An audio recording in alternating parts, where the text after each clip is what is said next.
We grew up interacting with the physical objects around us, and there are enormous number of them that we everyday use. Unlike our most computing devices, these objects are much more fun to use with. When you talk about objects, one another thing automatically comes attached to that thing, and that is gestures, how we manipulate these objects, how we use this object in everyday life. We use gestures not only to interact with these objects, but we also use to interact with each other. Like gesture of namaste, maybe to respect someone, or maybe in India, I don't need to teach a kid that this means 4 run in cricket. It comes as a part of our everyday learning. So I'm very interested from beginning that how can our knowledge about everyday objects and the gestures and how we use this object can be leveraged to our interaction with the digital world. Rather than using a keyboard and mouse, why can I not use my computer in the same way that I interact in the physical world? So I started this exploration around 8 years back, and it literally started with a mouse on my desk. Rather than using that for computer, I actually opened it. And most of you might be aware that in those days, the mouse used to come with a ball inside, and there are 2 rollers that actually guides the computer that where the ball is moving, and accordingly where the mouse is moving. So I was interested in these 2 rollers. And I actually wanted more, so I borrowed another mouse from a friend, never returned him, and I have now 4 rollers. What interestingly I did with these rollers is basically, I took them off from these mouses and then put in a one line. It had some strings and pulleys and some spring. And what I got is basically a gesture interface device that actually acts as a motion sensing device made out of $2. So here, whatever movement I do in my physical world is actually replicated inside the digital world just using this small device that I made around 8 years back in 2000. Because I was interested in integrating these 2 worlds, I thought of sticky notes. I thought, why can I not connect the normal interface of physical sticky note to our digital world? A message written on a sticky note with my mom on a paper can come to an SMS, or maybe a meeting reminder automatically syncs with my digital calendar. And a to-do list automatically syncs with you. But you can also search in the digital world, or maybe you can write a query saying, what is Dr. Smith's address? And this small system actually prints out. So it actually acts as a paper input-output system, just made out of paper. In one another exploration, I thought of making a pen that can draw in 3 dimensions. So I implemented this pen that can help designers and architects not only think in 3 dimensions, but they can actually draw so that it's more intuitive to use that way. Then I thought, why not making a Google map, but physical world? Rather than typing a keyword to find something, I put my objects on top of that. If I put a boarding pass, it will show me where is your flight gate. A coffee cup will show you where you can find more coffee, or where you can trace that cup. So this was some of the earlier explorations I did, because the goal was to connect these 2 worlds seamlessly. Among all these experiments, there was one thing very common. I was trying to bring a part of the physical world to the digital world. I was taking some part of the objects or anything intuitiveness of the real life and bringing them to digital world. Because the goal was to make our computing interfaces more intuitive. But then I realized that we humans actually are not interested in computing. What we are interested is in information. We want to know about things. We want to know about dynamic things going around.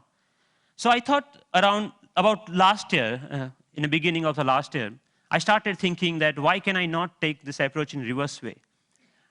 Maybe how about I take my digital world and paint the physical world with that digital information? Because pixels are actually right now confined in these rectangular devices that fits in our pocket. Why can I not remove this confine and take that to my everyday objects, everyday life, so that I don't need to learn the new language for interacting with those pixels? So in order to realize this dream, actually I thought of putting a big size projector on my head. I think that's why it's called head-mounted projector, isn't it? I took it very literally and took my bike helmet, put a little bit cut over there so that project actually fits nicely. So now what I can do, I can augment the world around me with this digital information. But later, I realized that I actually wanted to interact with those digital pixels also. So I put a small camera over there that acts as a digital eye. Later, we moved to a much better or consumer-oriented pendant version of that, that many of you are now knowing as SixthSense device. But the most interesting thing about this particular technology is that you can carry your digital world with you wherever you go with you. You can start using any surface, any wall around you as an interface. The camera is actually tracking all your gestures. Whatever you are doing with your hands, it's understanding that gesture. And actually, if you see, there are some color markers that in the beginning version we were using over there. You can start painting on any wall, that you stop by a wall and start painting on that wall. But we are not only tracking here one finger. We are giving you the freedom of using all the both of hands. So you actually can use both of your hands to zoom into or zoom out a map just by pinching operation over here. The camera is actually doing just getting all the images, it's doing the age recognition and also the color recognitions, and like so many small algorithms are going inside. So technically it's a little bit so complex, but it gives you an output which is more intuitive to use in some sense. But I'm more excited that you can actually take it outside. Rather than getting your camera out of your pocket, you can just do the gesture of taking a photo, and it takes photo for you, right? Thank you. And later, I can find a wall, anywhere a wall, and start browsing these photos. Or maybe, OK, I want to modify this photo a little bit and send it as an email to a friend. So we are looking for an era where computing will actually merge with the physical world. And of course, if you don't have any surface, you can start using your palm for simple operation. I'm here, I'm dialing a phone number just using my hand. Yep.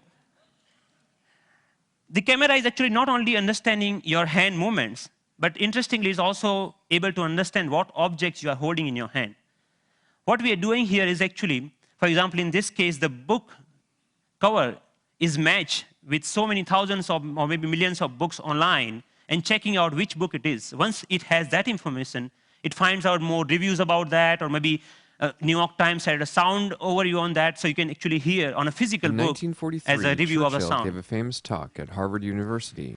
This was Obama's last visit last week to MIT. And in particular, I want to thank two outstanding MIT So I was seeing the live of his talk outside in just a newspaper.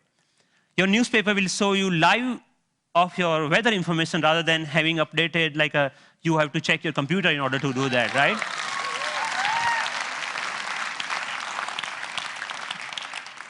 When I'm going back, I can just use my boarding pass and to check, oh, my flight has been how much delayed. Because at that particular time, I'm not feeling of opening my iPhone and checking out a particular icon. And I think this technology will not only change the way, yes, it will change the way we interact with people also, not only the physical world. The fun part is like I'm going to Boston Metro and playing Pong game inside the train on the ground, right? And I think the imagination is the only limit of what you can think of when this kind of technology merging with the real life. But many of you argue, actually, that all of our work is not only about physical objects. We actually do all lots of accounting and paper editing and all this kind of thing. What about that? And many of you are actually excited about the next generation tablet computers to come out in the market. So rather than waiting for that, I actually made my own, and just using a piece of paper. So what here I did is remove the camera. All the cameras, webcam, have a microphone inside that camera. I removed that microphone from that, and that just pinch that, like just make a clip out of that microphone and clip that to a piece of paper, any paper that you found around. So now the sound of the touch is exactly getting me when exactly I'm touching the paper. But the camera is actually tracking where my fingers are moving. You can, of course, watch movies. Good afternoon. My name is Russell, and I am a wilderness explorer in Tribe 54. And you can, of course, play games.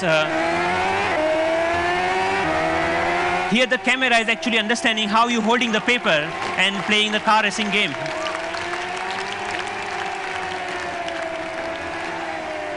Many of you already must have thought, OK, you can browse. Yeah, of course, you can browse to any website. So you can do all sort of computing on a piece of paper wherever you need it. So, but more interestingly, I'm interested that how we can take that in a more dynamic way. when I come back to my desk, I can just pinch that information back to my desktop so that I can use my full-size computer. And why only computers? We can just play with papers. Like paper world is interesting to play with. So here I'm taking a part of a document and putting over here the second part of from second place, and I'm actually modifying the information that I have over there. Yeah, and then I'm saying, okay, this looks nice. Let me print it out, that thing. So I have a now printout of that thing, and now, so the workflow is more intuitive the way that we used to do before, maybe 20 years back, rather than now switching between these two worlds. So as a last thought, I think that integrating information to our everyday objects will not only help us to get rid of the digital divide, the gap between these two worlds, but will also help us in some way to stay human, to be more connected to our physical world. And it will actually help us not end up being machines sitting in front of another machines. So that's all. Thank you.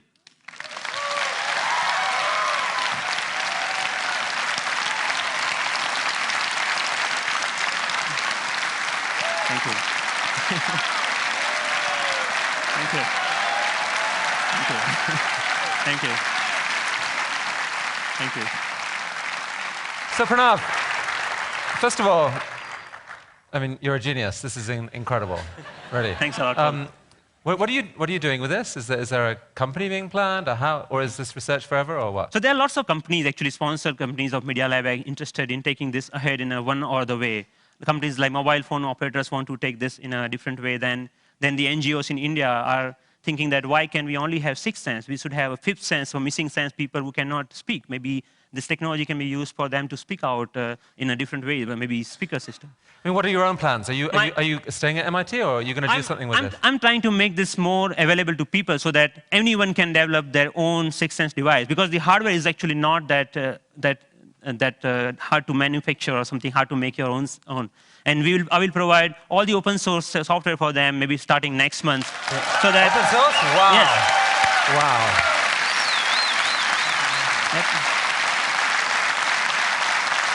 Are you going to come back to India with some of this at some point? Yes, of course. I mean, what are your plans? MIT, India, how are you going to split your time going forward? There is a lots of energy here, lots of learning. Like all of this work that you have ever seen is all about my learning in India. And now, even if you see, it's more about the cost effectiveness. This system costs you $300 compared to the like $20,000 of Surface tables or anything like that. Or maybe even the $2 mouse gesture system at that time was costing around like $5,000. So we actually, I showed that to, in one of the conference to President Abdul Kalam at that time. And then he said, okay, we should use this in Bhabha Atomic Research Center for some use of that. So I'm more excited about how I can bring the technology to masses rather than just staying that technology into lab or environment, something like that. Based on the people we've seen at TED, I would say you're truly one of the 2 or 3 best inventors in the world right now. And it's been an honor to have you here at TED. Thank you. Thank you so much. Nice meeting you. It was fantastic.